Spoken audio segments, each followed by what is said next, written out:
وأشهد أن لا إله إلا الله وحده لا شريك له وأشهد أن محمدا عبده ورسوله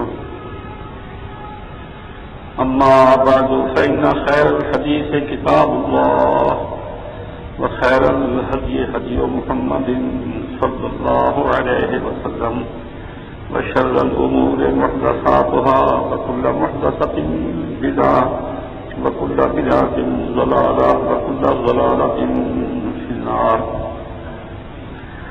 أعوذ بالله السميع العليم من الشيطان الرجيم.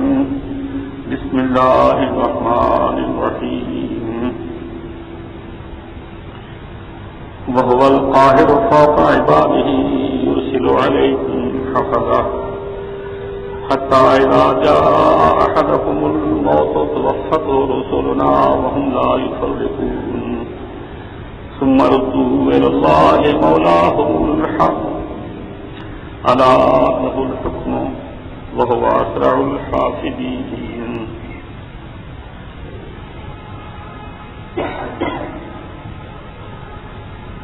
اللہ مالک الملک مالک ہے آسمانوں کا، زمین کا، پوری کائنات کا، ہر موجود چیز کا. اس کی اس صفت کو تسلیم کرنا یہ جزء ایمان ہے. اس کو عمل سے بھی ثابت کرنا چاہیے اور اس کو عقیدے کے لحاظ سے بھی بہت پختہ کرنا چاہیے. اگر انسان اس پہلو پر توجہ سے غور کرے تو اس کی زندگی صحیح معنوں میں اسلامی بن جاتی ہے، اور اگر وہ اس سے غافل ہو جائے تو سارا نظام گرم گرم ہو جاتا ہے. نہ اس کا عقیدہ صحیح رہ سکتا ہے، نہ اس کے اعمال درست ہو سکتے ہیں، اس کی زندگی اسلامی کبھی ہو سکتی ہے. ان آیات میں جو میں نے آپ کے سامنے پڑھی ہیں، اللہ فرماتا ہے وَهُوَ الْقَاهِرُ فَوْقَ عِبَادِهِ. اللہ اپنے بندوں کے اوپر غالب ہے، بندوں کے اوپر ہے، ان پر چھایا ہوا ہے، ان پر غالب ہے، سب اس کے نیچے ہے. یہ ظاہر ہے، نظر آتا ہے کہ یہ زمین نیچے ہے اور آسمان اوپر ہے، پھر آسمان کے اوپر اور آسمان ہے، پھر تیسرا آسمان، پھر چوتھا آسمان، 7 سماوات طباقا، اس طرح سے 7 آسمان ہیں. وسع کرسیہ السماوات والارض، اور پھر اس کی کرسی جس کو عرش کہہ لیں یا کرسی کے اوپر عرش ہے، وہ آسمانوں کو اور زمین کو محیط ہے، سب اس کے نیچے ہیں. اور الرحمن علی العرش استوى، اور اللہ کی ذات عرش کے اوپر ہے. پوری اس کی مخلوق جتنے موجودات ہیں سب کے سب اس کے نیچے ہیں. اس اعتبار سے بھی کہ واقعتاً حقیقتاً وہ ذات سب سے اونچی ہے، سب سے اوپر ہے. ویسے وہ غالب بھی ہے طاقت کے اعتبار سے.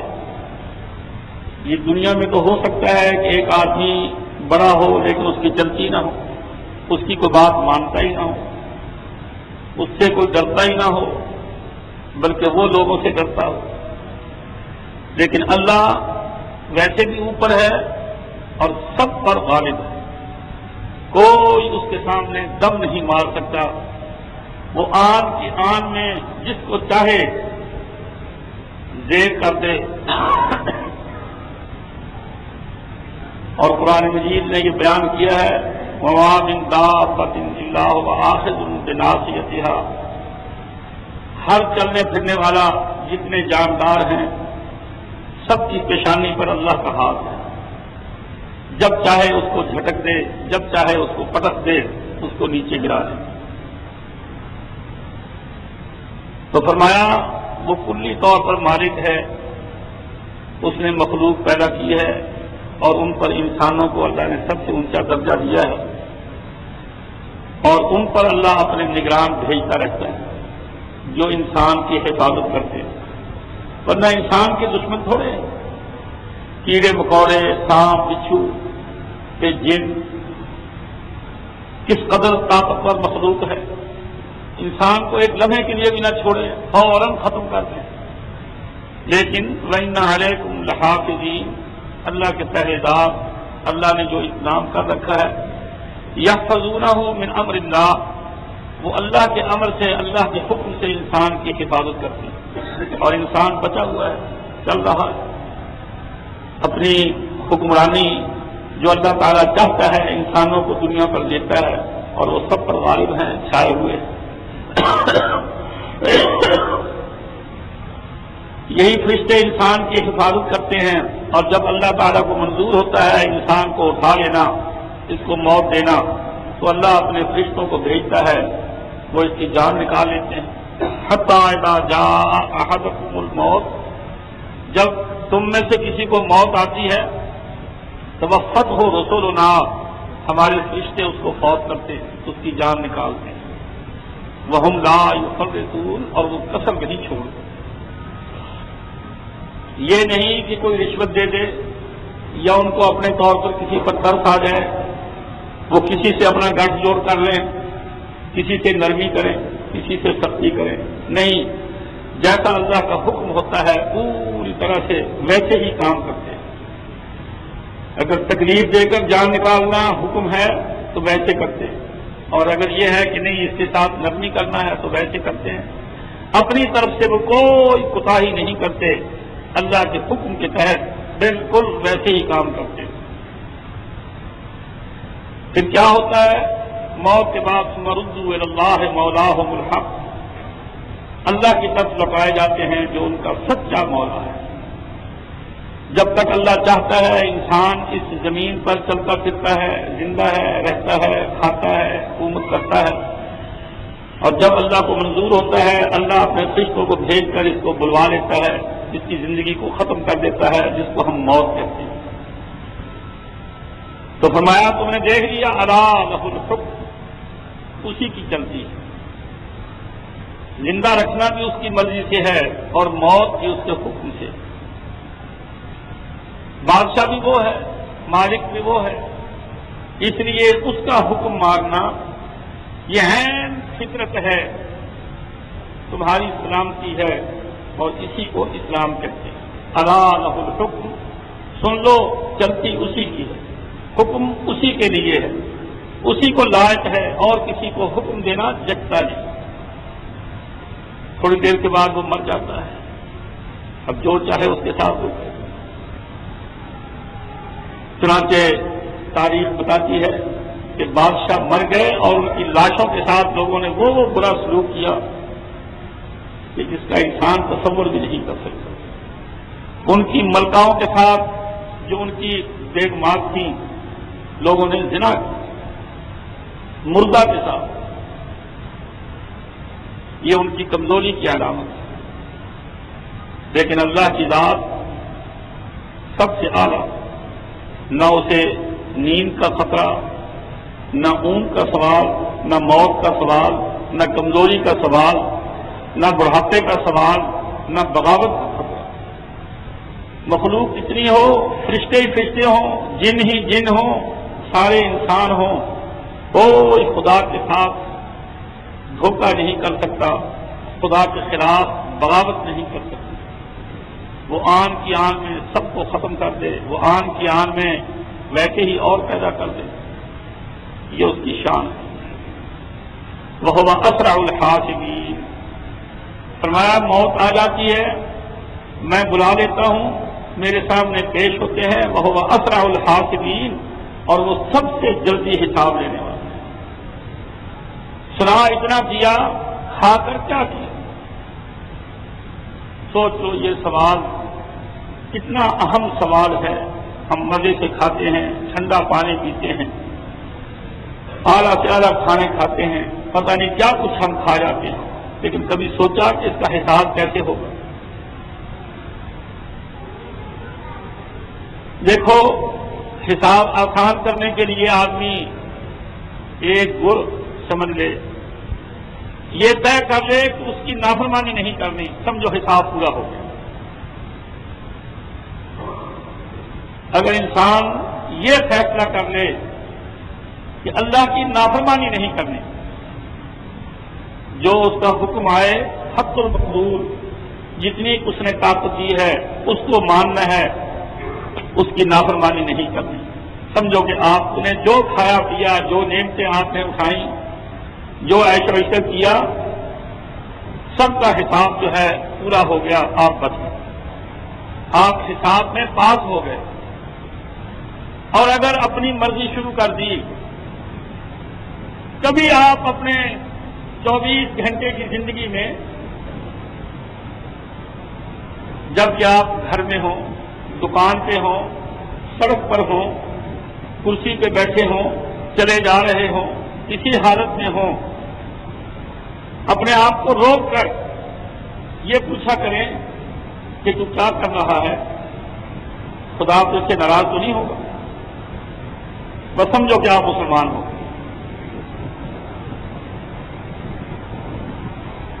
یعنی یہ بڑی سادہ سی بات ہے، ہم اس کی مخلوق ہیں، اس کے بندے ہیں، سب کچھ ہمیں وہ دیتا ہے، زندگی موت اس کے قبضے میں ہے، عزت ذلت اس کے ہاتھ میں ہے،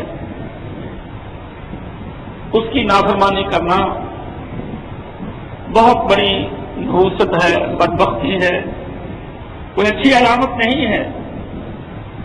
آپ کو اپنا معمول یہ بنانا چاہیے کہ اپنے آپ سے پوچھتے رہا کریں، جب کبھی آپ کو خیال آ جائے، کبھی کسی حالت میں کبھی کسی حالت میں، کہ تو کیا کرتا ہے، تیرے اس کام سے اللہ ناراض تو نہیں؟ اگر آپ کا ایمان یہ کہے کہ نہیں یہ کام تو ٹھیک نہیں، اللہ ناراض ہے، اسی وقت توبہ کرے، اللہ میری توبہ۔ اور اگر انسان کا ایمان یہ بتائے کہ نہیں اللہ کا شکر ہے، اللہ کی نافرمانی نہیں کر رہا، اس نے اجازت دی ہے یہ کام کرنا جائز ہے، تو ٹھیک ہے، خوش ہو کہ یا اللہ تیرا احسان ہے کہ تو نے مجھے نافرمانی سے بچایا۔ میرے بھائیوں، آدمی دنیا میں لوگوں سے اکڑ کر لے، کسی سے بگڑ جائے، اپنے افسر سے بگڑ جائے، کسی بڑے کی بات نہ مانے، لیکن اللہ سے بگڑ کر کیا کرے؟ کبھی بچ سکتا ہے؟ آپ حکومت کی بغاوت کر سکتے ہیں، حکومت کی مرضی کے خلاف، اس کے حکم کے خلاف کام کر سکتے ہیں، حکومت کو پتہ نہ لگنے دیں، چھپ کر کر رہے، لیکن اللہ کے خلاف سوچیں، نہ آپ چھپ سکتے ہیں اور نہ اخلاقاً آپ اس کی نافرمانی کر سکتے ہیں، آپ اس کے بندے ہیں، اس نے آپ کو یہ جو زندگی ہے، سانس آ رہا ہے، آپ میں جان ہے، یہ اسی کی تو دی ہوئی ہے۔ اب اللہ کی دی ہوئی جان کے ساتھ آپ اس کی نافرمانی کریں، بغاوت کریں، یہ عقلاً صحیح ہے؟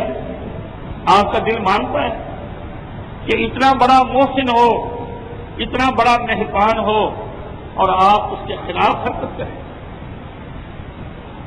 میرے بھائیوں، مسلمان ہونے کے طریقے بہت ہیں، مسلمان ہونا آسان بھی بہت ہے۔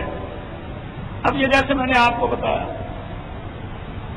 ہمیشہ یہ دیکھیں کہ مجھ سے اللہ کی نافرمانی تو نہیں ہو رہی، آپ کسی وقت بول رہے ہیں تو سوچ لیا کریں میرے اس بولنے پر اللہ ناراض تو نہیں، میں چغلی تو نہیں کر رہا، میں تکبر کی باتیں تو نہیں کر رہا، میں کوئی گناہ کی باتیں تو نہیں کر رہا۔ اگر آپ کو محسوس ہو کہ نہیں یہ تیرا بولنا ٹھیک نہیں، فوراً رک جائیں، آپ مسلمان ہو۔ اور اگر آپ کو ڈر ہی نہیں لگتا، آپ اپنی مرضی سے جو آتا ہے وہ کرتے ہیں، جہاں دل چاہتا ہے چلے جاتے ہیں، سنیما جا رہے ہیں، گندی صحبت میں جا رہے ہیں، گندی سوسائٹی میں جا رہے ہیں، اور وہاں خرافات، بکواس، گندی باتیں کر رہے ہیں، اس مجلس میں شریک ہے، تو آپ سوچ لیں اللہ آپ سے ناراض۔ بس اگر وہ ناراض ہو گیا پھر کام ختم ہو گیا۔ آپ کے پلے کیا رہ گیا؟ اسلام تو آپ کا گیا، ایمان تو آپ کا برباد ہو گیا۔ اگر بندے کو خیال ہو جائے ایمان کی علامت کیا ہے، ایمان کی نشانی کیا ہے، اور یہ میں قریب ہر جمعے بیان کرتا ہوں کہ احساس، دیکھو زندگی کا پتہ کیسے چلتا ہے کہ فلاں آدمی زندہ ہے، اگر وہ زندہ ہوگا تو اس میں احساس ہوگا۔ آپ ہاتھ لگائیں گے تو اس کو پتہ لگے گا، آپ بولیں گے تو اس کو پتہ لگے گا، اس میں حس ہوگی، اس کو احساس ہوگا۔ بالکل اسی طرح سے اگر آپ کو گناہ کا احساس ہے تو آپ نے ایمان ہے۔ دیکھو کیا سادہ سی بات ہے، اگر آپ نے گناہ کا احساس ختم ہو گیا، ایمان ختم ہو گیا، آپ کے ایمان نکل گیا، مردہ ہو گئے، جان نہ لے۔ دیکھو نا نبض، جب مریض کی حالت خطرناک ہو جاتی ہے اور آپ کو یہ شبہ ہوتا ہے کہ مر تو نہیں گیا، آپ اور نبض دیکھتے ہیں۔ جب آپ دیکھتے ہیں کہ نہیں نبض چل رہی ہے تو آپ سمجھتے ہیں کہ اس میں حرکت ہے، اس میں بھی جان ہے۔ اس حرکت سے، اس حس اور احساس سے آپ کو اندازہ ہوتا ہے کہ ابھی جان ہے۔ تو ایمان کا پتہ بھی اسی سے لگتا ہے کہ اگر آپ کو گناہ کا احساس ہو، گناہ آپ سے آ کر ٹچ کرے، گناہ آپ سے سرزد ہو، آپ گناہ کا ارتکاب کریں، آپ کو فوراً احساس ہو جائے کہ میں نے گناہ، یہ تو گناہ ہو، یہ تو غلط کام ہو۔ اور اگر آپ کا احساس ختم ہو جائے، آپ بالکل بے حیا ہو جائیں، بے حس ہو جائیں، آپ کے سامنے جو مرضی ہوتا رہے، آپ جو مرضی کرتے رہیں، پھر دیانتداری سے سوچیے، آپ کہہ سکتے ہیں کہ مجھ میں ایمان ہے۔ اور آج کی دنیا بالکل اسی قسم کی، کوئی پرواہ نہیں، جو دل میں آتا ہے کرتے ہیں، جو دل میں آتا ہے کرتے ہیں، ذرا پرواہ نہیں۔ یہ دلیل ہے اس بات کی کہ یہ ان کا ایمان مردہ ہے، اس میں جان نہیں ہے، حس باقی نہیں۔ احساس کا رہنا، یہ محسوس ہونا کہ یہ برا کام ہے، یہ ٹھیک نہیں ہے، یہ ایمان کی زندگی کی علامت ہے۔ اب اس سے سادہ اور آسان بات اور کیا کہی جا سکتی ہے سمجھانے کے لیے، لیکن اللہ کی قدرت، ہم نے یہ دروازہ ہی بند کر دیا۔ یعنی یہ خیال ہی نہیں ہے کہ ہمیں مرنا ہے اور اللہ کے پاس جانا ہے۔ دیکھ لو یہ آیت جو میں نے آپ کے سامنے پڑھی ہے، توفت ہو رسولنا، ہمارے فرشتے جان نکالتے ہیں، ثم ردوا الی اللہ مولاہم الحق، پھر وہ بندے اللہ کی طرف جو ان کا سچا بادشاہ ہے، آقا ہے، مالک ہے، اس کی طرف لوٹائے جاتے ہیں۔ پھر وہ اسرع الحاسبین، وہ سب سے جلدی حساب لینے والا۔ یہ قرآن کے جملے ہیں۔ اگر آدمی کو اپنے حساب کا خیال نہیں تو حساب کے خیال کے معنی یہ ہے گناہ کا احساس، اللہ کا شکر ہے یہ نیکی ہے، خوشی خوشی کر لے، اوفو یہ تو گناہ ہے، میں ہٹ جاؤں اس سے، یا میں فوراً توبہ کروں، یہ مجھ سے غلطی ہو گئی۔ آپ اندازہ کریں، دیکھیے قرآن مجید بڑی پیاری کتاب ہے، بڑی مؤثر کتاب ہے، دلوں کو موم کر دینے والی، پتھر کو پگھلا دینے والی۔ قرآن کو پڑھا کریں اور اس کو سمجھنے کی کوشش کیا کریں۔ اگر آپ ترجمہ نہیں جانتے، اپنے بچے کو بٹھایا، اپنی بیٹی کو بٹھایا اور اس سے کہا بیٹی مجھے ایک آدھ رکوع کا ترجمہ سنا، پھر تھوڑا بہت اس کا حاشیہ جو اس کے اوپر لکھا ہوتا ہے اس کا مطلب وہ سنو۔ اس طرح سے قرآن مجید کو پڑھا کریں، سنا کریں۔ قرآن دلوں کو نرم کرتا ہے۔ قرآن مریض دل کا، جس کے دل میں ایمان کو بیماری لگ جائے، قرآن اس کا علاج کرتا ہے۔ وَنُنَزِّلُ مِنَ الْقُرْآنِ مَا هُوَ شِفَاءٌ وَرَحْمَةٌ لِّلْمُؤْمِنِينَ، فرمایا قرآن کیا ہے؟ وَنُنَزِّلُ مِنَ الْقُرْآنِ، ہم وہ قرآن اتارتے ہیں ما هُوَ شِفَاءٌ، جو تمہاری بیماریوں کا علاج ہے، وَرَحْمَةٌ لِّلْمُؤْمِنِينَ، اور مومنوں کے لیے رحمت۔ اب دیکھو موسیٰ علیہ السلام نبی ہیں، بہت اولو العزم پیغمبر ہونے والے ہیں، ابھی نبوت ملی نہیں ہے، چڑھتی جوانی ہے۔ دو آدمی ان کے سامنے لڑ رہے ہیں، ایک ان کی اپنی برادری کا، اپنی قوم کا، بنی اسرائیل، اور دوسرا فرعون کی قوم کا، قبطی۔ جو ان کی برادری کا ہے یہ غلام تھے سارے، فرعون کی غلامی میں تھے۔ وہ شکایت کرتا ہے اے موسیٰ یہ مجھ پر ظلم کر رہا ہے، مجھ سے بگاڑ لے رہا ہے، پیسے ویسے اس نے دینے نہیں مجھے، یہ مجھ سے بوجھ اٹھا رہا ہے۔ جیسے پولیس والے رکشے والے کو پکڑ لیا، ٹانگے والے کو پکڑ لیا، کسی اور کو پکڑ لیا، اس سے پیسے جھاڑنے لگ گئے۔ تو فریاد کی موسیٰ علیہ السلام سے، موسیٰ علیہ السلام کو غصہ آیا، اس نے اس سے ایک لگا دی کہ تجھے شرم نہیں آتی، تو خام خواہ بے گناہ بے قصور لوگوں کو ستا رہا ہے۔ فقضا علیہ، وہ اتنے میں مر گیا، مکہ ایک ہی لگا موسیٰ علیہ السلام کا، اس کی جان نکل گئی۔ اب جان نکل گئی، مر گیا۔ کیا ہوا؟ موسیٰ علیہ السلام نے کیا کیا؟ دو ظالم اور مظلوم، ظالم کو ایک مکہ مار دیا، لیکن گناہ چھوٹا تھا، سزا زیادہ مل گئی۔ موسیٰ علیہ السلام نے جو کارروائی کی اس کا کیا عمل ہوا کہ جرم تھوڑا تھا، بگاڑ دے رہا تھا، سزا موت کی۔ موسیٰ علیہ السلام کا، موسیٰ علیہ السلام گھبرا گئے، فوراً خدا سے کہنے لگے رب انی ظلمت نفسی، اللہ مجھ سے غلطی ہو۔ لیکن اندازہ کریں یہ ایمان ہے،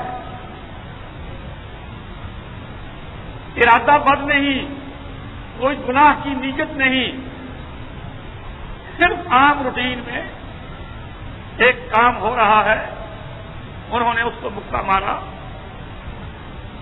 غصے میں سزا کے طور پر کہ تو نالائقی کا کام کرتا ہے، تو برا کام کرتا ہے، اس بیچارے کو ناحق ستا رہا ہے۔ کوئی بڑی بات نہیں تھی، لیکن نتیجہ کیا نکلا؟ وہ مر گیا۔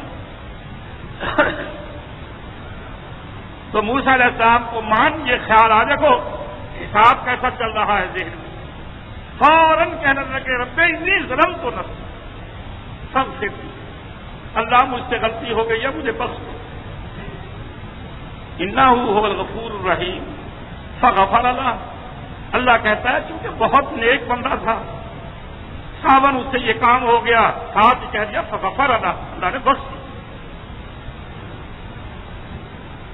دیکھو میں یہ آپ کو احساس کی مثال دے رہا ہوں، یہ کردار قرآن بیان کرتا ہے کہ جو اللہ کے بندے ہوتے ہیں ان کا کیا حال ہوتا ہے، اس کہ وہ خود ہی احساس کرتے ہیں، کسی عدالت میں کیس جانے پر ان کو احساس نہیں ہوتا، عمل کر کے ان کو احساس ہو جاتا ہے کہ مجھ سے غلطی ہوئی ہے، میں نے غلط کام کر لیا ہے، تو فوراً وہ خدا سے توبہ کرتے ہیں۔ اب دیکھو اللہ اسی کو پیغمبر بنا رہا ہے، موسیٰ علیہ السلام، اور اللہ ان کا یہ کردار پیش کر رہا ہے کہ ابھی پیغمبر بنے نہیں ہیں، ابھی تو فرعون کے گھر میں پرورش پا رہے ہیں، وہیں رہ رہے ہیں، اور یہی واقعہ ان کے بھاگنے کے لیے، ان کی ہجرت کے لیے یہی واقعہ سبب بن جاتا ہے۔ ابھی پیغمبر نہیں بنے، ابھی پیغمبر سے پہلے ایک عام آدمی کا کردار ہے، لیکن مثال دیکھو کس طرح سے اللہ تعالیٰ نے ان کا کردار ہمارے سامنے پیش کیا ہے کہ مومن لوگ ایسے ہوتے ہیں۔ کیا ہم اس پر عمل کریں گے؟ ہم یہ خیال رکھیں گے اپنی زندگی میں کہ ہم سے گناہ ہو تو ہم فوراً احساس کریں؟ دیکھو ان کا گناہ نہیں ہے، گناہ نہیں ہے، کیونکہ نیت گناہ کی نہیں۔ دیکھو نا، عمل کے لیے ارادے کا ہونا، نیت کا ہونا بہت ضروری ہے۔ اب آپ جنگل میں ہیں، جانور کو گولی مار رہے ہیں، ہرن ہے، اس کا شکار کر رہے ہیں، کوئی آدمی آپ کو نظر نہیں آ رہا، اتفاق سے وہ گولی کسی آدمی کو لگ جاتی ہے۔ اب اسلامی قانون کے تحت فیصلہ کیا ہوگا کہ آپ کی گولی سے آدمی مر گیا۔ اب جن کا مر گیا ان کا تو نقصان ہو گیا، وہ کسی کا باپ تھا، کسی کا خامد تھا، کسی کا بیٹا تھا، ان کا تو نقصان ہو گیا، وہ آپ کو بھرنا پڑے گا، لیکن سزا آپ کو کوئی نہیں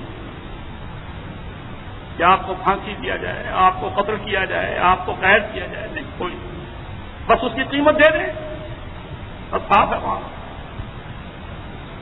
کیوں؟ اس لیے کہ آپ کا ارادہ اس کو مارنے کا نہیں، ارادہ قتل نہیں پایا گیا، لیکن کام ہو گیا ہے، نقصان ہو گیا ہے، اس کی طرح بھی آپ کو کرنی ہے۔ اور اگر آپ جان بوجھ کر کسی کو ٹکا دیں، مار دیں، تو پھر وَمَن يَقْتُلْ مُؤْمِنًا مُتَعَمِّدًا فَجَزَاؤُهُ جَهَنَّمُ خَالِدًا، اگر ارادے سے کسی مسلمان کو مارا ہے، اس کی سزا کیا ہے؟ اس کی سزا جہنم ہے، خالداً کی، ہمیشہ اس جہنم میں رہے۔ یہ ارادے کا بدلہ ہے۔ تو موسیٰ علیہ السلام کا ارادہ نہیں، لیکن غلطی ہو گئی، نقصان ہو گیا، اب خدا سے توبہ کرتے ہیں، رب اغفر لی، اللہ اغفر لی، اللہ مجھے بخش، فغفر اللہ نے بخش، انہ هو الغفور الرحیم، خدا غفور الرحیم ہے۔ ان کے لیے لوگ اس جملے کو بہت غلط پڑھتے ہیں، گناہ کرتے ہیں دندنا کر اور کہتے ہیں خدا غفور الرحیم، یہ ظلم ہے، یہ ظلم ہے ایسا کہنا اور ایسا کرنا۔ خدا غفور الرحیم کس کے لیے ہے؟ اپنے کے لیے ہے، غیر کے لیے نہیں۔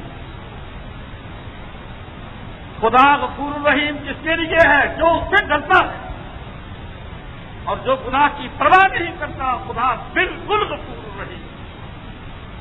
اس کے لیے خدا کیا کہتا ہے؟ انا من المجرمین منتقمون، میں مجرموں سے انتقام لوں گا، چھوڑوں گا نہیں۔ اب یہ لوگ خدا غفور الرحیم، خدا کو ایسے سمجھ رکھا ہے کہ جیسے اسے احساس ہی کوئی نہیں، اسے غیرت ہی نہیں۔ دیکھو قرآن مجید، وَإِنِّي لَغَفَّارٌ لِمَن تَابَ، سورہ طٰہٰ، وَإِنِّي لَغَفَّارٌ، میں بخشنہار ہوں، میں بخشنے والا ہوں، کس کے لیے؟ لمن تابا، جو بعد آ جائے، وآمن، اور ایمان لے آئے، وعمل صالحا، آئندہ اچھے کام کرے، ثم اہتدی، پھر ہدایت کی زندگی، میں اس کے لیے غفار ہوں، غفور ہوں، رحمان ہوں، رحیم۔ اور جو گناہ کرتا ہے اور پرواہ کوئی نہیں، ڈر کوئی نہیں، خدا اس کو کبھی نہیں چھوڑتا، خدا اس کو کبھی معاف نہیں کرتا۔ اپنے ذہنوں کو صاف کر لو، مصیبت یہ ہے کہ آج کل کا مسلمان اسلام کو بالکل نہیں سمجھتا، نہ اصطلاحات کو سمجھتا ہے، نہ الفاظ کے معانی کو سمجھتا ہے، اس لیے اس کا ایمان ہی درست نہیں۔ اور جس کا ایمان صحیح ہو جائے، اللہ اس کو سمجھ صحیح دیتا ہے۔ اور میں بات کی ہمیشہ بار بار کہتا ہوں، جن لوگوں کے ایمان صحیح نہیں ہوتے ان کی سمجھ بھی کبھی صحیح نہیں ہوتی۔ یہی وجہ ہے کہ ہمارے ملک کی ساری سیاست خراب ہو گئی۔ اگر ہمارے لیڈروں کے ایمان درست ہوتے، ہماری حکومت کا ایمان درست ہوتا، تو ان کو سمجھ صحیح ہوتی، کبھی بیوقوفی کا کام نہیں ہوتا۔ حالانکہ پڑھے لکھے ہوئے ہیں سارے، کوئی پی ایچ ڈی ہے، کوئی کچھ ہے، کوئی کچھ ہے، کوئی کچھ ہے، لیکن انتہائی بیوقوفی کے اور جہالت سے کام کرتے ہیں، اور جن کاموں کے نتائج دیکھتے ہیں کہ غلط ہیں، پھر وہی کام کرتے ہیں، ان کو سمجھ نہیں آتی کہ ہم یہ کیوں بیوقوفی کے کام کرتے ہیں، یہ کیوں؟ صرف اس وجہ سے کہ ایمان صحیح نہیں۔ اور یہ لازم اور ملزوم ہے کہ جس کا ایمان صحیح ہوتا ہے اس کی عقل بھی صحیح ہوتی ہے۔ اس کی سمجھ بھی صحیح ہو، وہ کبھی ایسا کام نہیں کرتا، کبھی اس سے ایسا ارتکاب نہیں ہوتا جو کہ عقلی اور بیوقوفی ہے۔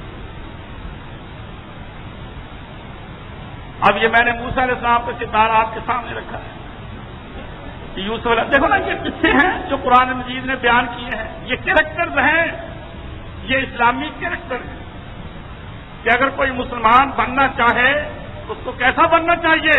موسیٰ علیہ السلام کی یہ سلوک دیکھیں، ان کا یہ طریقہ دیکھو۔ اب یوسف علیہ السلام کو دیکھ لو، دیکھو اللہ تعالیٰ نے زندگی میں اللہ آزمانے کے لیے مختلف مواقع پیدا کر دیتا ہے۔ یوسف علیہ السلام ایک عورت کے شکنجے میں عزیز مصر نے خرید لیا اور اپنے گھر میں رکھ لیا، جوان ہو گئے، ادھر بیوی بھی اس کی جوان ہے، بیوی کی نیت خراب ہو گئی، ان کو برگلانے لگی۔ دیکھو کیسا زبردست امتحان کہ ایک نوکر غلام زر خرید، ایک تو یہ نا کہ نوکر ہم نے رکھا ہے اور وہ متحد ہے، وہ دب کر رہے گا، ایک ہے زر خرید، وہ گھر میں ہے۔ اب اس کی کیا حیثیت ہے؟ گھر کی ملکہ جو کہ رانی ہے، بہت اونچی اس کی سوسائٹی میں حیثیت ہے، وہ اس کو گناہ کے لیے مجبور کرے، کتنا زبردست امتحان ہے۔ لیکن یوسف علیہ السلام پرواہ نہیں کرتے، یوسف علیہ السلام پرواہ نہیں کرتے، وہ ہزار جتن کرتی ہے، یوسف علیہ السلام ایک پرواہ نہیں کرتے۔ بات بگڑتے بگڑتے بگڑتے بگڑتے ایک دن اس عورت نے یہ فیصلہ کر لیا کہ یہ کیا لوگوں کا جھنجھٹ، میں کہتی ہوں یہ انکار کرتا ہے، پکڑو اسے، آج زبردستی کرو۔ چنانچہ دروازے بند کر لیا، فغلقت الابواب، فغلقت الابواب، دروازہ ایک بند نہیں کیا، دو بند نہیں کیے، کئی دروازے تھے، بالکل اندر کے کمرے میں جا کر سارے دروازے کسی بہانے سے بند کر کے قالت ہے تلک، کہنے لگی اب میں دیکھتی ہوں انکار کیسے کرتا، وقالت ہے تلک، اب اسے دعوت دے رہی ہے برائی کے لیے۔ اب کوئی سننے والا نہیں، کوئی دیکھنے والا نہیں، کسی کو کوئی پتہ نہیں، کسی کی کوئی ناراضگی کا خطرہ نہیں کہ راز آؤٹ ہو جائے گا، یہ ہو جائے گا، وہ ہو جائے گا۔ قال معاذ اللہ، جب عورت کہتی ہے سارے دروازے بند کر کے اب کہنے لگے قال معاذ اللہ، اللہ کی پناہ، توبہ انہ ربی احسن مثوائی انہ لا یفلح الظالمون، اللہ مجھے کنویں سے نکال کر ایسی اچھی جگہ جہاں کے سب کچھ میسر ہے ایسی رہائش دے، اور میں یہ زنا کا کام کروں، یہ ظلم کروں، ظالم کبھی نجات نہیں پا، انہ لا یفلح الظالمون، ظالم کبھی نجات نہیں پا۔ چلو وقت گزر گیا، اب اس کے بعد پھر وہ جب دوڑے، اللہ نے ان کو بچانا، دیکھو نا خدا کیسے ٹیسٹ کرتا ہے لوگ، اج میں کیا کروں مولوی صاحب، اب ہم اسے کہتے ہیں کہ تو ڈر، اور اللہ دیکھتا یہ ہے، اللہ چکر میں ڈالتا ہے، اللہ بندے کو چکر میں ڈالتا ہے، اگر بندہ چکر میں ہی الجھ جائے تو خدا کہتا ہے ٹھیک تو اسی لائق بیٹھ جائیے، اور اگر اللہ نے چکر میں ڈالا اور وہ ڈٹ گیا کہ نہیں بالکل نہیں، خدا رستے کھول دیتا ہے، دروازے کھول دیتا ہے کہ اچھا اگر تو بچنا چاہتا ہے میں تیرے ساتھ ہوں، کل تجھے بچاتا ہوں۔ یہی صورت یہاں بنی، اس نے دروازے بند کر لیے، سارے مواقع جو ہو سکتے تھے میسر وہ میسر کر دیے، اور اب اس کو کہا کہ ہے تلک، اب اس برائی کے لیے تیار ہو جائے۔ اللہ نے چکر ڈالا کہ دیکھو اب بچتا ہے کہ نہیں بچتا، جب اس نے کہا معاذ اللہ، توبہ توبہ، اللہ کی پناہ، اللہ کی پناہ، یہ کام میں نہیں کروں گا۔ اب اس کے بعد جب اس نے ہاتھ ڈالا، یوسف علیہ السلام دوڑ پڑے، دروازے جو تالے لگے ہوئے تھے خود کھلتے تھے۔ خدا کہتا ہے میں چکر اس لیے ڈالتا ہوں کہ تیرا امتحان لوں، اور اگر تو پاس ہو رہا ہے تو میں دروازے کھول دے، پھر کوئی مشکل باقی نہیں ہے۔ ابراہیم علیہ السلام کو قوم نے ڈرایا کہ اس کو آگ میں ڈال دو، اب یہ تھا کہ ڈرتا ہے کہ نہیں ڈرتا، اور جب ابراہیم علیہ السلام نے کہا کوئی پرواہ نہیں ہے، اللہ نے آگ کو گلزار بنا دیا۔ دیکھو چکر پڑا، وہ ڈٹ گئے کہ کس سلسلے میں ہے یہ اللہ تیری خاطر، پرواہ کوئی نہیں ہے۔ اللہ نے آگ کو گلزار بنا دیا، باغ بنا دیا، اور خدا کہتا ہے ہم نے آگ کو آواز دی، فرشتے نہیں بھیجے، ہم نے آگ کو آواز دی، یا نارو کونی بردم، اے آگ ٹھنڈی ہو جاؤ، وسلام علی ابراہیم، ابراہیم کو کوئی تکلیف نہ پہنچے، یہ میرا بندہ ہے، یہ میری خاطر تجھ میں کودا ہے، اس کو تکلیف نہ پہنچے، ٹھنڈی ہو جا، ٹھنڈی بھی ایسی نہیں کہ بیچارے کو نمونیا ہو جائے، سردی لگ جائے، وسلام سلامتی والی علی ابراہیم، کہ ابراہیم کو کوئی تکلیف نہ پہنچے۔ دروازے کھل گئے، یوسف علیہ السلام نکل گئے، اب باہر نکلتے ہی اس کا خامد آ گیا، اب دوڑ یوسف علیہ السلام آگے آگے، وہ عورت آخر بھاری جسم کی ہوگی، آخر خامد سے کھڑا باز تھی، اس کو سانس پھولی ہوئی، سانس چڑھی ہوئی، یوسف علیہ السلام آگے نکلے اور وہ پیچھے پیچھے دوڑی آئی، تو اس کو ڈر فوراً، جوتے کے پیر تو ہوتے نہیں، اور اس کے دل میں چور پہلے ہی ہوتا ہے، وہ ڈر گئی کہ ہیں میں دوڑی آ رہی ہوں، مجھے سانس چڑھا ہوا ہے، یہ لڑکا آگے آگے جا رہا ہے، میں پیچھے پیچھے آ رہی ہوں، اور آگے فوراً خامد کھڑا ہے۔ اب وہ بالکل جیسے کوئی یعنی پزل سا ہو جاتا ہے، کہنے لگی تو بتا ما جزاء من اراد باہلک سوءا، جو تیری بیوی پر ہاتھ ڈالے اس کو کیا سزا ملنی ہے؟ فوراً دیکھو، اور یہ گندے کاموں کا یہ نتیجہ انجام دیکھو، یا تو جان دیتی ہے یوسف علیہ السلام پر، اور جب پھنسنے کا وقت آتا ہے تو یوسف علیہ السلام کو پھنسا دیا، اور کہنے لگی اپنے خامد سے ما جزاء من اراد باہلک سوءا، اپنے خامد سے کہنے لگی کہ جو تیری بیوی کے ساتھ برائی کا ارادہ کرے اس کی کیا سزا ہونی چاہیے؟ الا یسجن عذاب علیم، یا اس کو قید میں بھیجنا چاہیے، یا اس کو ویسے کوئی سزا دینی چاہیے۔ مطلب اس کا کیا تھا کہ یہ یوسف خراب آدمی ہے، اس نے مجھ پر ہاتھ ڈالا ہے، ابھی نبی نہیں بنے، اس نے مجھ پر ہاتھ ڈالا ہے، میرے پیچھے تھا، ایسی بات، میں دوڑی آ رہی ہوں، میں بڑی پریشان ہوں، یہ مجرم ہے، یہ ایسا ہے، یہ ویسا ہے۔ یوسف علیہ السلام نے کہا یہ جھوٹ بولتی، یہ ہے جس نے مجھے برگلایا تھا، میرے پیچھے پڑی ہوئی تھی، بہت دیر کی پیچھے پڑی ہوئی تھی، اور آج اللہ نے عقدے سارے کھول دیے۔ اب وہ خامن، آخر دیکھو نا، جہاں بچہ گھر میں رہتا ہو، نوکر، گھر والوں کو پتہ تو ہوتا ہی ہے کہ اس کا مزاج کیسا ہے، اس کی طبیعت کیسی ہے، اس کا چال چلن کیسا ہے، اس کا ریکارڈ، اس کی زندگی کیسی ہے۔ کھٹک تو اس کو بھی گئی، لیکن اللہ تعالیٰ کو بہت اونچی بات منظور تھی کہ جس کا میں نے اتنا سخت امتحان لیا، اب اس کا کیس پینڈنگ سا رہے، اللہ کو یہ بات دوبارہ نہیں۔ چھوٹا سا بچہ جو کہ وہاں پڑا تھا، وہ فوراً بول پڑا، کہنے لگا کہ دیکھو، اگر تمیز آگے سے پھٹا ہے تو قصور لڑکے کا ہے، اگر تمیز پیچھے سے پھٹا ہے تو قصور اس عورت کا ہے۔ یہ دوڑے اور اس نے پیچھے سے کپڑا پکڑنا چاہا، کپڑا پھٹ گیا، قصور اس عورت کا ہے۔ اور جب دیکھا تو وہی یوسف علیہ السلام کا تمیز کتا پیچھے سے پھٹا ہوا ہے۔ اب عزیز مصر کو ایک تو کہنے سے ہی سچے کا چہرہ کچھ اور ہی طرح کا ہوتا ہے، ایک تو اس کو پہلے ہی اندازہ تھا، پھر جب چھوٹے کی یہ گواہی اور معصوم بچہ جو کہ ابھی پنگھوڑے میں ہے، بولنے کے قابل نہیں ہے، اس کی یہ گواہی، تو وہ سمجھ گیا کہ یوسف بہت ہونہار ہے، یہ بہت اونچا ہے۔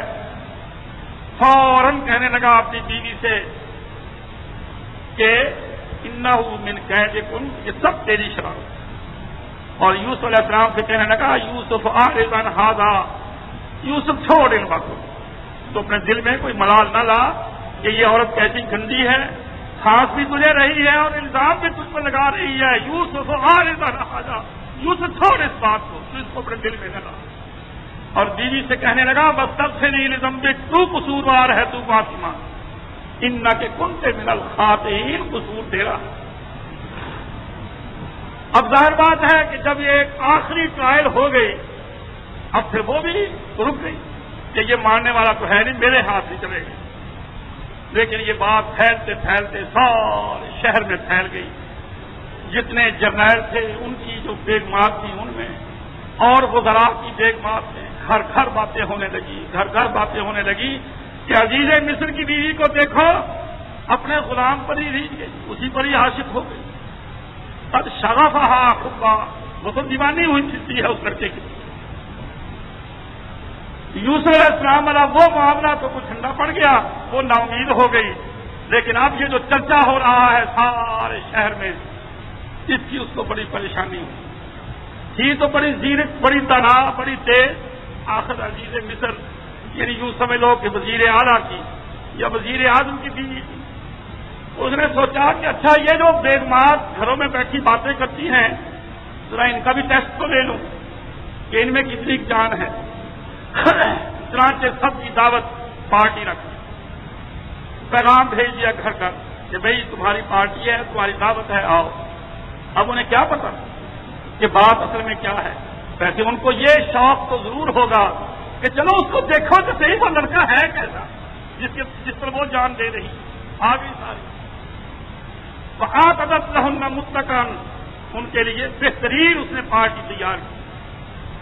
وہاں پھل رکھ دیے، چھریاں رکھ دی، سیب کاٹ کاٹ کر کھائیں اور جو ہیں جاپانی پھل فلاں اپنا کاٹ کاٹ کر.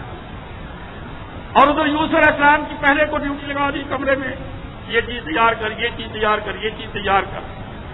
اب جب دیکھا کہ ساری بیٹھ گئی ہیں، کھانا آگے بالکل سرو کر دیا گیا ہے، رکھ دیا گیا ہے، تو یوسف علیہ السلام کو وقال اخرج علیہم، یوسف ذرا باہر آ، بات سن. اس کو بلا لیا جہاں ساری عورتیں. اب یوسف علیہ السلام جب باہر آئے وہ یوسف علیہ السلام کو دیکھ کر ایسی پاگل ہوئی، ایسی اندھی ہوئی کہ وہ جو پھل کاٹ رہی تھی کاٹ پھل رہی ہیں، چھری پھر ان کی انگلیوں پر رہی، اپنی انگلیاں کاٹ لی.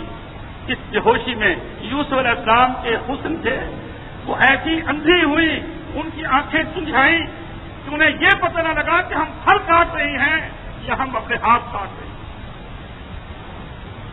فلما رأینہ، جب اس کو دیکھا اکبرنہ، یہ ایسا فقطعنا ایدیہم، اپنے ہاتھ کاٹ لیے. فقلنا حاشا للہ ما ھذا بشرا،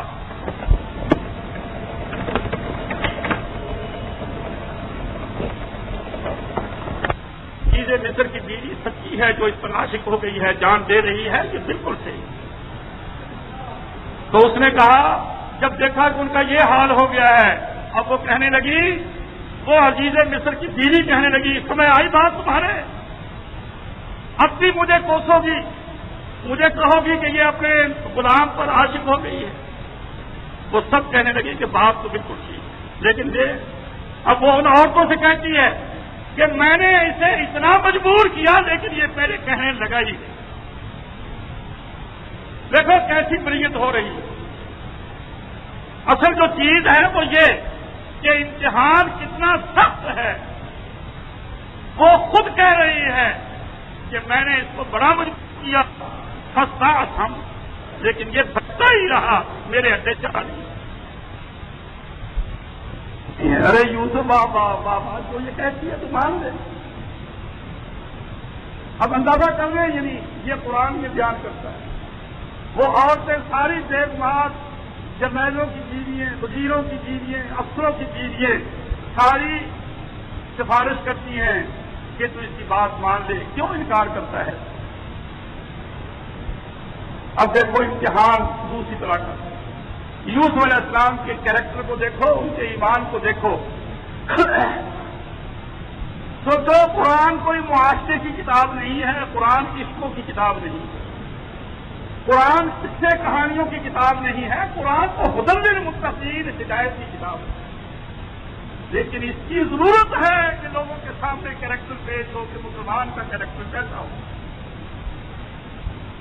جب یوسف علیہ السلام نے دیکھا کہ یہ تو ساری عورتیں آوائی ہوتی ہیں، سارے معاشرہ ہی ایسا گندا ہے، سارے ایسے بے حیا ہیں، کہ اس کے ساتھ مل گئے.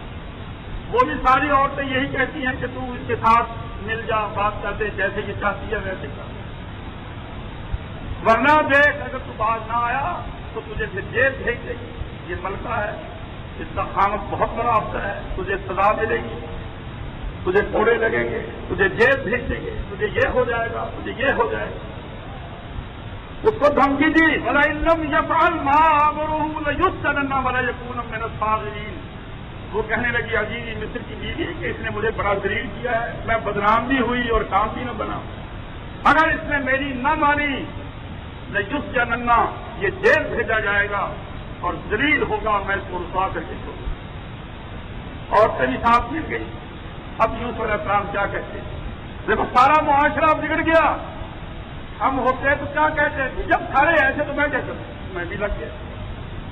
ہم تو یہی کرتے ہیں نا کہ جی مولوی صاحب سود سارے کھاتے ہیں، میں بھی کھاتا ہوں. مولوی صاحب گاڑیاں سارے اٹھاتے ہیں، میں بھی اٹھاتا ہوں. اب بلا ہمیں سوسائٹی کے ساتھ چلنا ہے، ہم ان سے علیحدہ تھوڑے ہو سکتے ہیں. جب لوگ بے ایمان تو میں بھی بے ایمان بنی. اب دھمکی کیا ہے کہ اگر تو باز نہ آیا، اگر تو نے اس کی خواہش کو پورا نہ کیا تو تجھے جیل بھیج دیا جائے گا اور تو ذلیل کیا جائے گا. تو یوسف علیہ السلام خدا سے دعا کرتے ہیں قال رب السجن احب الی مما یدعوننی الیہ. یا اللہ جس کام کے لیے مجھے یہ ساری عورتیں دعوت دیتی ہیں اس سے تو میرے لیے جیل ہی. دیکھو ابھی نبی نہیں ہے، ابھی نبی نہیں ہے، سچا پکا مومن ہے. دیکھو کیسی طبیعت بنی ہوئی ہے، کیا مضبوط کریکٹر ہے، کیا فیصلہ کر رکھا. فیصلہ کر رکھا کہ گناہ ہے، یہ داغ ہے، یہ داغ ہے تو پڑ گیا، اس کا پھر رنگ نہیں جائے گا، داغ رہ جائے گا. زخم مٹ بھی جائے داغ رہ جائے. تو کیا خدا سے کہتے ہیں قال رب السجن احب الی مما یدعوننی الیہ.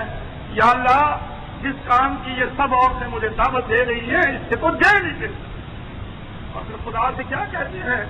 دیکھو پیار، جب بندہ نیک ہوتا ہے اس کو خدا پر بڑا مان ہوتا ہے، اس کو خدا سے بڑا پیار ہوتا ہے، وہ بہت ڈٹ کر خدا سے بات کرتا ہے. اب کیا کہتے ہیں اللہ سے؟ بَإِلَّا تَصْرِفْ عَنِّي كَيْدَهُنَّ. یا اللہ اگر تو نے مجھ کو ان کی چالوں سے نہ بچایا، مجھے یوں ہی ڈالے رکھا، اَصْبُ إِلَيْهِنَّ، میں تو پھر جھک جاؤں گا اس عورت کی طرف. وَأَكُن مِّنَ الْجَاهِلِينَ. یا اللہ میں کچھ جاہل مت دوں، بچانا تیرا کام ہے. میں تو اپنے عزم کی حد تک، اپنے قوت ارادی کی حد تک مقابلہ کرتا رہا ہوں، لیکن یا اللہ فیصلہ تیرے کام. وَإِلَّا تَصْرِفْ عَنِّي كَيْدَهُنَّ، اگر تو نے مجھے ان کے شر سے نہ محفوظ کیا، اب وہ إِلَيْهِنَّ، میں جھک جاؤں گا اس کی طرف. وَأَكُن مِّنَ الْجَاهِلِينَ، میں جاہل ہوں. اب دیکھا جاہل کسے کہتے ہیں؟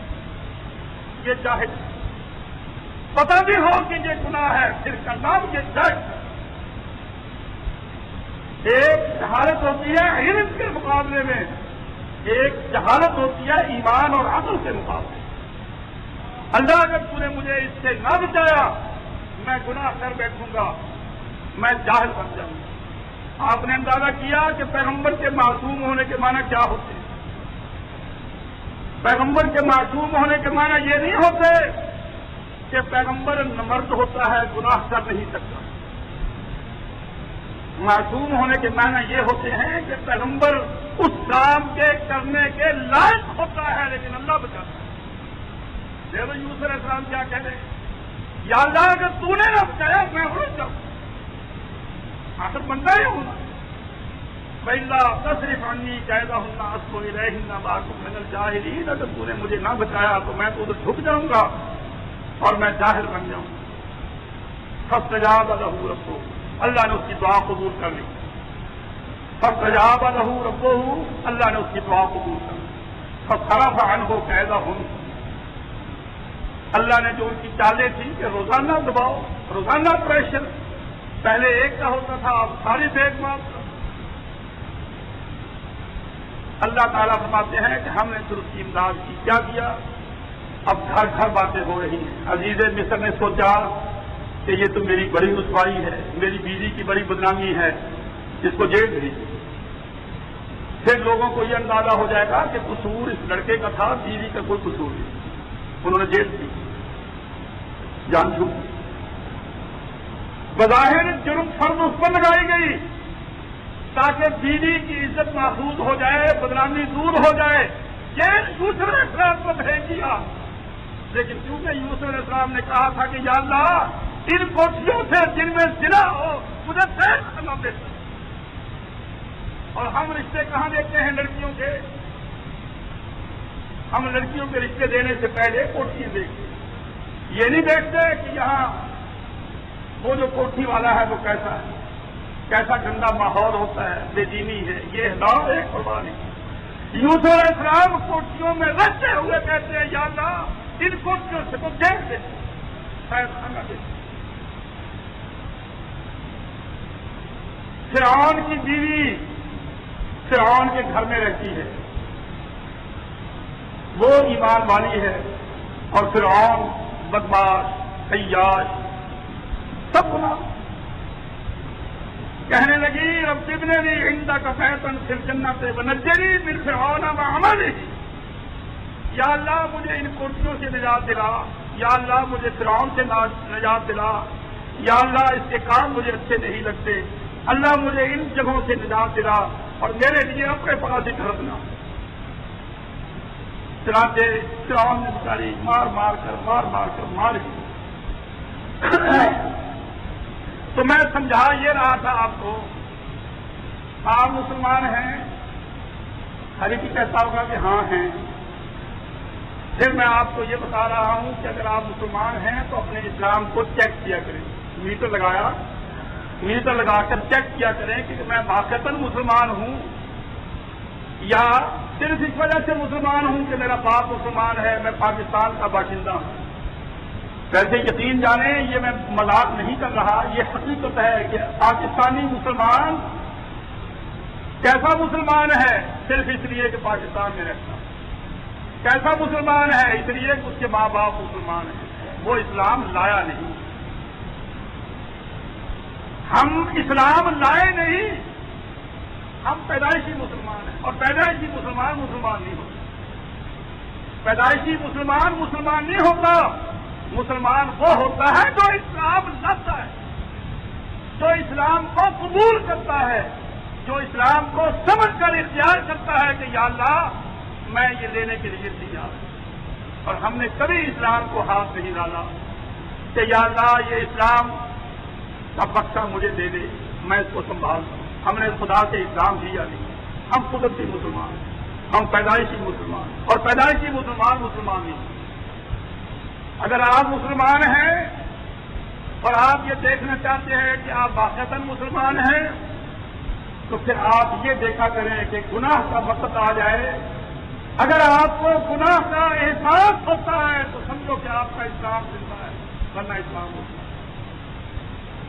مردے کو مردہ دیکھنے کے لیے کیا کرتے ہیں؟ نبض دیکھتے ہیں. اس میں حص باقی ہے. جب آپ کو یہ تسلی ہو جائے کہ نہیں حص تو باقی نہیں ہے تو آپ کہتے مر گیا. مومن کا ایمان کب مرتا ہے؟ جب اس کے اندر احساس گناہ کا ختم ہو جاتا ہے. جب گناہ کا احساس ختم ہو جاتا ہے سمجھو کہ اس کا ایمان مردہ ہے. اور احساس ختم ہونے کے معنی کیا ہے؟ یہی حال کہ ہمارے سامنے برائیاں ہوتی ہیں، ہم خود کرتے ہیں، نہ خود احساس ہوتا ہے نہ دوسرا کرنے والا برا لگتا ہے. حدیث میں آتا ہے جس کے دل میں رائی کے دانے کے برابر ایمان ہوگا وہ جنت میں چلا جائے گا. توجہ سے سنیے، جس کے دل میں رائی کے دانے کے برابر ایمان ہوگا وہ بھی جنت میں چلا جائے گا. اب بات جو ہے یہ سمجھ، وہ یہ کہتے ہیں کہ رائی کے دانے کے برابر. ہمارا ایمان تو بہت زیادہ ہوتا ہے، نمازیں ہم پڑھتے ہیں، روزے ہم رکھتے ہیں، نام ہمارے بڑے مسلمانوں والے ہیں. رائی چھوڑ ہمارے ہاں تو شیروں اور منوں ایمان موجود ہے. رسول اللہ صلی اللہ علیہ وسلم نے سمجھایا اور آپ بھی سمجھیں توجہ سے. میں یہ باتیں ساری اس لیے کہہ رہا ہوں کہ ہم مسلمان ہو جائیں, ہمیں دین کی سمجھ آ جائے. یہ سنی مسلمان اسلام کو نہیں سمجھتا, یہ سن ہے سن, اس کو اسلام کی کوئی سمجھ نہیں. آپ نے سمجھایا کہ رائی کے دانے کے برابر ایمان کس میں ہوتا ہے. فرمایا اگر تمہارے سامنے کوئی برائی ہوتی ہو, تمہارے سامنے کوئی برائی ہوتی ہو اور تم میں طاقت ہو, اس کو آپ سے روک دو کہ یہ کام میں نہیں ہونے دوں گا. گانا بجانا ہو رہا ہے اور کوئی بے حیائی کا کام ہو رہا ہے, خلاف شریعت کام ہو رہا ہے, اللہ نے آپ کو طاقت دی ہے, جائیں جا کر اس کو ڈانٹیں. اگر وہ نہیں مانتا اس کا ریڈیو توڑ دیں, اس کا ٹی وی توڑ دیں, اس کے 4 جوتے لگائیں, اس کو بند کر دیں. اور اگر آپ یہ سمجھتے ہیں کہ نہیں آج کل پولیس کھا کر پولیس خود ایسی ہے, میں پھنس جاؤں گا, میرے لیے مصیبت بن جائے گی اور یہی مجھے ماریں گے, یہ کام میں نہیں کر سکتا, تو پھر اس سے کم درجہ کیا ہے, آپ جا کے اس کو زبان کے روپ سمجھائیں کہ بھائی یہ کام ٹھیک نہیں ہے, آخر تو بھی مسلمان ہے, ہم بھی مسلمان ہیں, یہ کام ٹھیک نہیں ہے, اس کو تو بند کر. زبان سے اس کو روکیں, زبان سے اس کو سمجھائیں. اور اگر اس سے بھی آپ کرتے ہیں, اور واقعتاً آج کل معاملہ بھی ایسے ہی ہے کہ غنڈے بدماش سے آپ کہہ دیں کہ یہ حرکت نہ کر, فوراً چھڑا مارے گا آپ. تو پھر تیسرا درجہ کیا ہے, آپ اس سے دل سے ناراض رہیں, اس سے دور رہیں, اس سے بولیں نہیں, اس کو دوست نہ بنائیں, اس کی سوسائٹی میں نہ رہیں, اس کو ووٹ نہ دیں, اس کی ہاں میں ہاں نہ ملائیں, اس سے رشتے داری نہ کریں, اس سے بالکل بائیکاٹ. اور اگر آپ یہ بھی نہیں کرتے, دیکھ رہے ہیں اس کے ہاتھ میں ہاتھ ڈال کر آپ پھیلے کرتے ہیں, اور ووٹ کا وقت آتا ہے آپ اس کو ووٹ دیتے ہیں, اور اس سے کہتے ہیں میرا یہ کام کر دے, میرا یہ کام کر دے, اس کو ووٹ دیتے ہیں, کوئی آپ کے دل میں نفرت نہیں ہے. صدر فرمایا جس کے دل میں یہ آخری درجہ بھی نہیں ہے کہ اس کے دل میں برے کی نفرت بھی نہیں ہے, بلے سوال دال کا خطر من ایمان, اس کے دل میں رائی کے دانے کے برابر بھی ایمان. اور آج ملک کا حال دیکھ لو کیا ہو رہا ہے. یہ الیکشن کا موقع اب آ گیا. اگر الیکشن جماعتی بنیادوں پر نہ ہوتے, اگر الیکشن جماعتی بنیادوں پر نہ ہوتے تو الیکشن میں حصہ لینا, کھڑا ہونا بھی گناہ, ووٹ دینا بھی گناہ, کنوینسنگ کرنا, ان کو سہولتیں پہنچانا, ان کا ساتھ دینا, پورا گناہ برابر کا, کیونکہ جمہوریت کفر ہے اور کفر کا ساتھ دینا کفر ہے.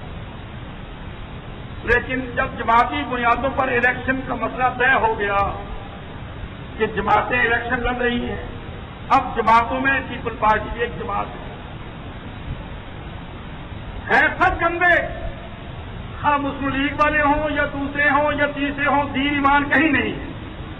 لیکن پیپل پارٹی وہ جماعت ہے اگر خدا نہ خواستہ, خدا نہ خواستہ, خدا نہ کرے, خدا نہ کرے, یہ جماعت ملک میں کامیاب ہو جاتی ہے تو نہ ملک کی خیر ہے نہ دین کی خیر. اور یہ ایسی کھلی ہوئی حقیقت ہے کہ اس کا کوئی انکار نہیں کر سکتا.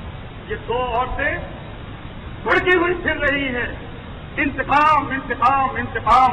دلیر کہتی ہے کہ پاپا میرا باپ مجھے رات کو آ کر تنگ کرتا ہے اور کہتا ہے میرا انتقام.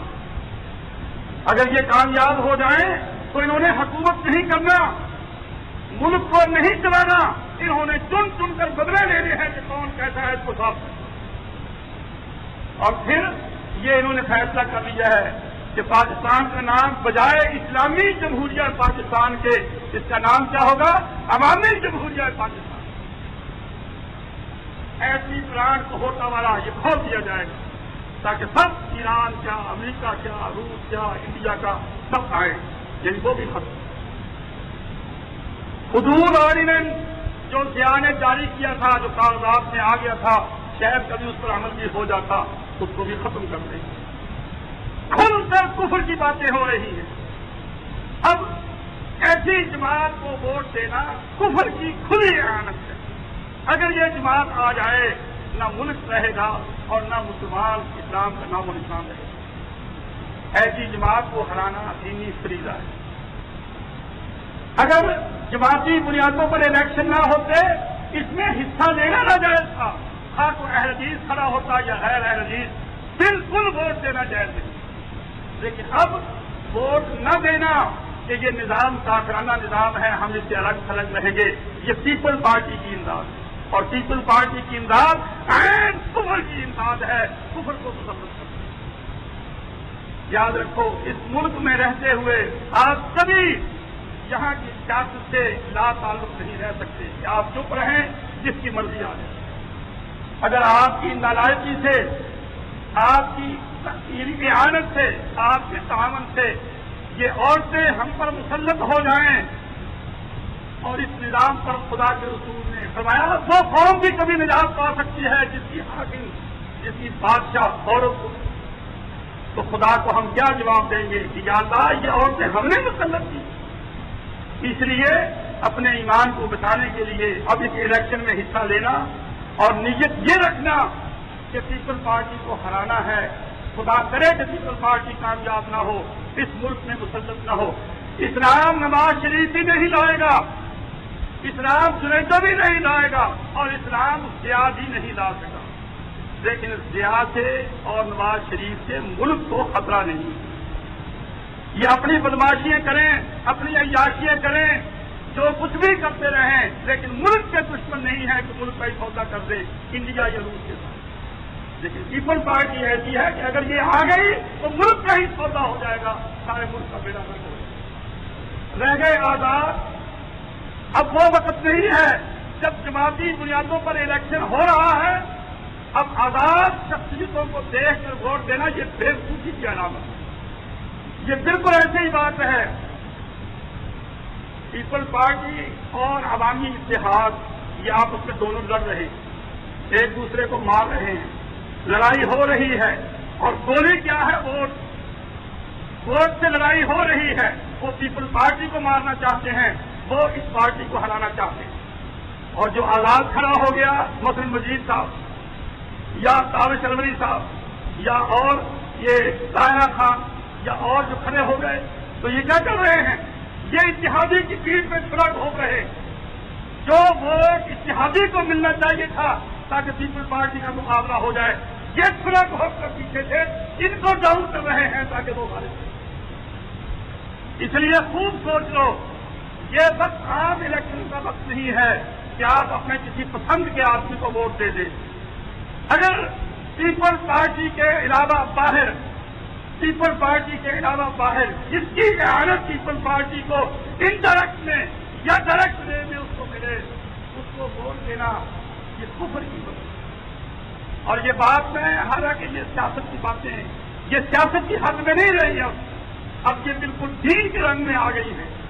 کیونکہ کل کو خدا ہم سے پوچھے گا کہ تمہارے ملک پر یہ 2 عورتیں مسلط ہوئی, کون ذمہ دار؟ اور میں کہوں یا اللہ میں نے تو جمعہ پڑھایا, میں نے تو کوئی بات نہیں کہی. خدا کہے گا تو دوں گا شباب کہ تیرے سامنے عورتیں چلتی آ رہی ہیں اور تو جمعہ پڑھا رہا ہے اور بات تک نہیں کرتی. اس لیے جس طریقے سے بھی ان کی مدد ہو وہ طریقہ کفر کا طریقہ ہے, حرام ہے. بالکل آپ کو بالکل متحد ہو کر جو پارٹی پیپل پارٹی کو ہرانے کے لیے تیار کھڑی ہے ان کے مقابلے میں ہے, آپ کو اس کا ساتھ دینا چاہیے, اتحادیوں کو ووٹ دینا چاہیے. باقی کوئی بھی کیوں نہ ہو, مجید صاحب ہوں, ثابت صاحب ہوں, کوئی اور بیگم ہو یا کوئی نیک سے نیک آدمی ہو, قطعاً کسی کو ووٹ. یہ ہمارا دینی فریضہ ہے. کیونکہ پیپل پارٹی اینڈ کفر اور کھلا کفر ہے جس کو حدیثوں میں کفر سبب کہتے ہیں. اس کی اعانت کرنا, اس کی کسی طریقے سے مدد کرنا کہ اس کو اس کا فائدہ ہو, یہ ایک طرح سے کفر کی اعانت ہے. اس بات کو خوب سمجھ لو. اور یہ بات کیوں چلی؟ اس لیے چلی کہ آج کا مسلمان پتھر بے حس. ہم کیا سوچتے ہیں؟ گھٹیا باتیں. بعض گاؤں میں گئے کہ جی ہماری مسجد بنا دو, ووٹ آپ کو دے دیں. معمولی مفاد ہوا نا. بعض جگہ گئے ہماری سڑک بنا دو جی ووٹ آپ کو دے دیں گے، ہمارے مدرسہ بنا دو جی ووٹ آپ کو دے دیں گے. یہ بڑی گھٹیا سوچ ہے، یہ نچلی سطح کی بات ہے. آپ کو اوپر دیکھنا چاہیے کہ کیا ہو رہا. بے نظیر اور اس کی ماں دونوں غلط کیا ہے. نصرت بھٹو چترال سے کھڑی ہوئی ہے، وہاں آغا خانی کیا ہے، اور آغا خانی کیا اور اتنا عشری کیا، ان سب کا قتل جو ہے اسرائیل کے اندر ہو رہا. اور تقیم یہ ہے، ارادہ یہ ہے کہ یہاں شیعہ کی حکومت قائم کی جائے اور بالکل اس قسم کی حکومت قائم کی جائے جیسے حافظ الاسد نے شام میں حکومت قائم کر ہے. لوگ نہیں سمجھتے ان باتوں کو کیونکہ تنگ نظر ہیں، نگاہ چھوٹی ہے، صرف اپنے پاؤں تک کو دیکھتے ہیں، یہ نہیں دیکھتے کہ مستقبل کیا کہتا ہے اور حالات کیا ہو رہے ہیں. آپ دیکھ نہیں رہے کہ شیعہ کس طرح ترقی کر رہے ہیں، اور یہ ساری سکیم ہے جو چل رہی ہے اس ملک کو شیعہ کا گھر ہونا. اس لیے پوری مخالفت کے ساتھ، پورے مقابلے کے ساتھ آپ کو الیکشن میں حصہ لینا چاہیے. اور صرف اتحادی امیدواروں کو میں کیا کروں، جیسے میں نے پہلے کہہ دیا کہ جس کا ایمان صحیح نہیں ہوتا اس کی سوچ بھی صحیح نہیں. اتحادیوں نے کینڈیڈیٹ کھڑے کیے کمزور، بے شک ٹھیک ہے ذاتی طور پر وہ بہت اچھے ہوں، ڈاکٹر وسیم ہے یا وہ اقبال گلاب ہے، لیکن کوئی معروف نہیں تھے کہ یہاں کی شکل کے ہوتے دنیا ان کو جانتی ہوتی. اب جو انہوں نے غلطی کر لی. میں نے مجید صاحب کو بھی آج یہ بات سمجھا دی تھی کہ اگر آپ نے اب بھی سین کیا اور بیٹھ نہ گئے تو یاد رکھیے گا آپ اللہ کے نزدیک کے مجرم ہیں اور مسلمانوں کے نزدیک. اس وقت یہ سوال نہیں ہے کہ کون کامیاب ہوتا ہے کون کامیاب نہیں ہوتا. اس وقت سوال یہ ہے کہ مسلمان ایک شیشہ پھیلائی ہوئی دیوار بنے اور کفر کا سوال ہے.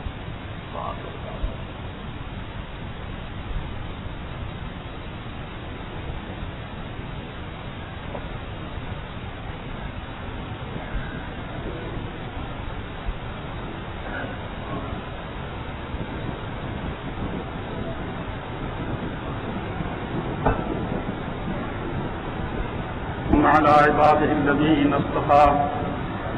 یہ دو تین سوال ہیں جو جواب دینے کے قابل ہیں، باقی تو بہت تشریح طلب ہیں، وہ پھر سے ہی کبھی ان کا یہ موقع بھی نہیں ہے. انہوں نے یہ لکھا ہے، حالانکہ میں نے جواب تقریباً دے ہی دیا ہے، جمہوری نظام کافرانہ نظام ہے، آپ اس کی تردید کرتے ہیں، پھر کیا وجہ ہم لوگ اہل حدیث ہوتے ہوئے انہیں ووٹ دیں اور کافرانہ نظام کے ساتھ مل کر کام کریں. میں نے بتایا کہ ہم یہ الیکشن میں حصہ نہیں لے رہے بلکہ کفر کا مقابلہ کر رہے ہیں. دیکھیے اس کو مثال سے سمجھیے، تو کافر آپس میں کشتی لڑ رہے ہوں، آپس میں ان کی جنگ ہو رہی ہو، اور آپ کو یہ اندازہ ہو کہ اس کو جو میری طرف کھڑا ہے اگر اس نے اس کو مار لیا، بلے نے اس بلے کو اگر مار لیا تو پھر یہ مجھ پر ہی حملہ کرے گا. تو عقل مندی یہ نہیں ہے کہ پیشتر اس کے کہ وہ چت پڑے وہ گرے، آپ اس کو باقاعدہ سپلائی کرتے رہیں تاکہ اس کو ڈاؤن کر دیں. اب لڑائی لڑ رہے ہیں مسلم لیگ والے، اتحادی سارے لڑائی لڑ رہے ہیں اور اہل حدیث کی سیاست سے کنارہ کش ہے. لیکن اس کے بعد ہوگا کیا؟ اگر پیپل پارٹی مسلط ہو گئی تو وہ ہم کو بھی پیچھے گی اور ان کو بھی پیچھے گی. اس لیے ہمیں چاہیے کہ پیش سے کہ وہ مسلم لیگ والے پیچھے وہ ہاریں، ان کی حکومت بنے، ہم ان کو ابھی سے سپورٹ کریں تاکہ وہ ڈٹ کر ان کا مقابلہ کریں اور ان کو دے ماریں. تو یہ الیکشن میں حصہ لینا نہیں ہے، یہ کفر کا مقابلہ ہے.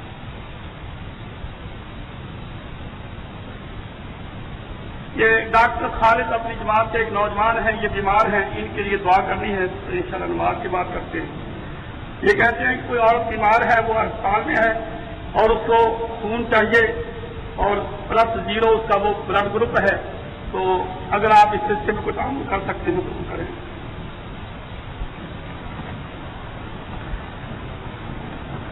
اس سوال کا جواب دے کر مشکور فرمائیں کہ عورتوں کا ووٹوں کے لیے دوسرے گھروں میں جانا جائز ہے، یہ بالکل ٹھیک نہیں ہے. لیکن اگر کوئی پردے وردے کا انتظام ہو اور کوئی تسلی والا گھر ہو، وہاں کی عورتوں کو سمجھانے کے لیے جانا کہ تمہارے ووٹ ہیں ضائع نہ جائیں اور ووٹ جو ہیں وہ کفر کے خلاف صاف کیے جائیں، تو اس کے لیے قبول نہیں ہے. جب اور کاموں کے لیے جا سکتے ہیں تو یہ بھی ایک اہم اور ضروری کام ہے، بشرطے کے پردے وردے کا انتظام صحیح. گزارش یہ ہے کہ دیوبندی حضرات کہتے ہیں کہ حضور قبر میں زندہ ہیں. جناب سے گزارش ہے کہ اس کا جواب قرآن و حدیث میں جواب دیں. دیکھیے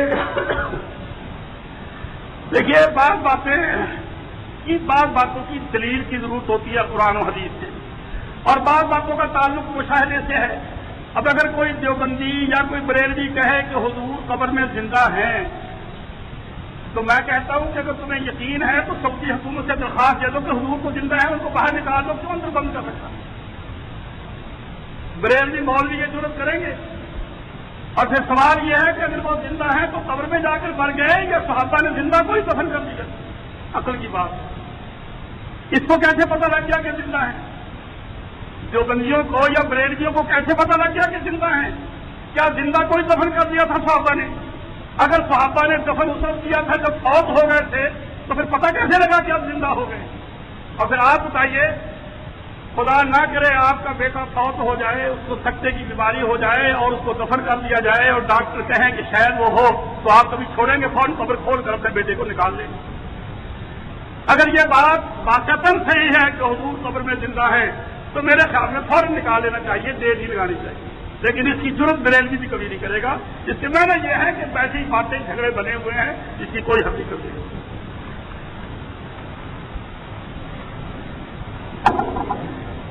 ان اللہ جاتا ہے کوئی شرارتی سا آدمی ہے جو یہ کرتا رہتا ہے۔ دیکھیے ان بیوقوفوں کو حدیث کی سمجھ نہیں۔ حدیث میں ایک حدیث ہے جس میں یہ آتا ہے کہ لمبی نماز پڑھنا اور مختصر تقریر کرنا یہ عقل کی سمجھ کی دلیل ہے۔ اب اس سے بیوقوف یہ چھوکرے کیا سمجھتے ہیں کہ خطبہ اگر 10 منٹ کا ہے تو نماز 15 منٹ کی ہو، اگر خطبہ 1 گھنٹے کا ہے تو نماز 1.5 گھنٹے کی ہو۔ حالانکہ اس حدیث کا یہ مطلب بالکل نہیں ہے۔ اس حدیث کا مطلب یہ ہے کہ 3 گھنٹے 4 گھنٹے، جیسے مولانا تعالی شاہ بخاری عشاء کی نماز پہ تقریر کو لگ گئے، صبح کی اذانیں ہو گئی اور نماز 2 منٹ میں۔ یہ مطلب ہے کہ لمبی تقریریں کرنا، گھنٹوں گھنٹے لگے رہنا اور نماز میں ٹھونکے مارنا، یہ کام غلط ہے۔ یہ معنی اس حدیث کے ہرگز نہیں ہے کہ خطبہ چھوٹا ہو نماز لمبی ہو۔ اب بیوقوف نہ سمجھنے کی وجہ سے ہر جمعے یہی چٹ بھیج دیتے ہیں، ہر جمعے یہی چٹ بھیج دیتے ہیں۔ حدیثوں میں پڑھ کر دیکھیں حضور کے خطبے کا کیا حال تھا۔ حدیث میں آتا ہے کہ حضور کا چہرہ مبارک سرخ ہو جاتا، آپ لوگوں کو واعظ کرتے، نصیحت کرتے، آپ کا چہرہ مبارک بیان کرتے کرتے سرخ ہو جاتا، اب یہ 2-3 منٹ میں ہو جاتا۔ تو یہ معنی بالکل غلط ہے کہ نماز جمعے سے لمبی ہونی چاہیے۔ جمعہ ہر کا تقریر ہے، خطبہ ہے، اور اس میں لوگوں کو سمجھانا مقصود ہے، لوگوں کی اصلاح مقصود ہوتی ہے، وہ لازماً نماز سے لمبا ہوگا۔ اور اس حدیث کے معنی یہ ہے کہ لمبی